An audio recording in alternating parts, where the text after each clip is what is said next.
নিম্নচাপের টানা দুদিনের বৃষ্টিতে জলের তলায় চলে গেল বাঁকুড়া থেকে মানকানালি সংযোগকারী রাস্তার ওপরে থাকা গন্ধেশ্বরী নদীর মানকানালি সেতু।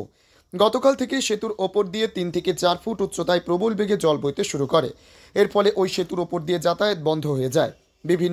বিচ্ছিন্ন হয়ে পড়ে মানকানালি গ্রাম পঞ্চায়েতের বিস্তীর্ণ এলাকা। বাঁকুড়া সদর শহর থেকে বিচ্ছিন্ন হয়ে পড়ে মানকানালি গ্রাম পঞ্চায়েতের 14 থেকে 15টি গ্রাম। এই গ্রামগুলির মানুষ শিক্ষা থেকে স্বাস্থ্য সমস্ত বিষয়েই নির্ভরশীল বাঁকুড়া সদর শহরের ওপর। কিন্তু সেতু জলের তলায় চলে যাওয়ায় এখন চূড়ান্ত দুর্ভোগে পড়েছেন স্থানীয় বাসিন্দারা।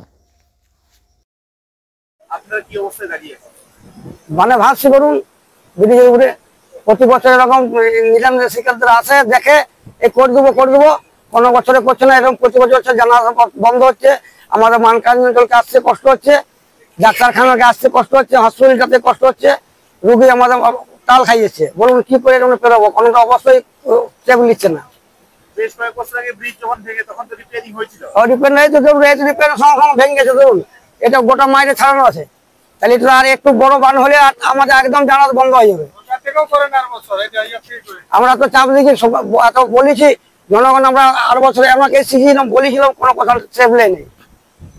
মাটি দিয়ে দিল অল্প হয়ে গেল। হ্যাঁ, ভাটার থেকে দিয়েছে। ভাটা ওই বাবু যাতায়াত আসার কষ্ট, তার জন্য ইট দিয়ে নিয়ে যাওয়ার জন্য এটা করেছিল। স্কুল কলেজ সব এই রাস্তাতে বন্ধ, সবে।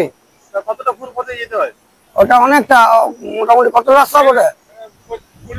25-30 কিলোমিটার রাস্তা হবে, ঘুরে যেতে হবে।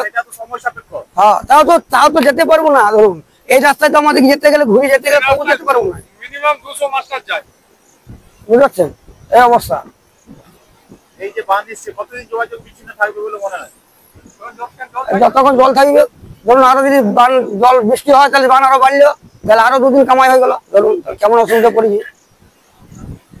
কি নাম আপনার? আমরা গৌরাঙ্গ কর্মকার।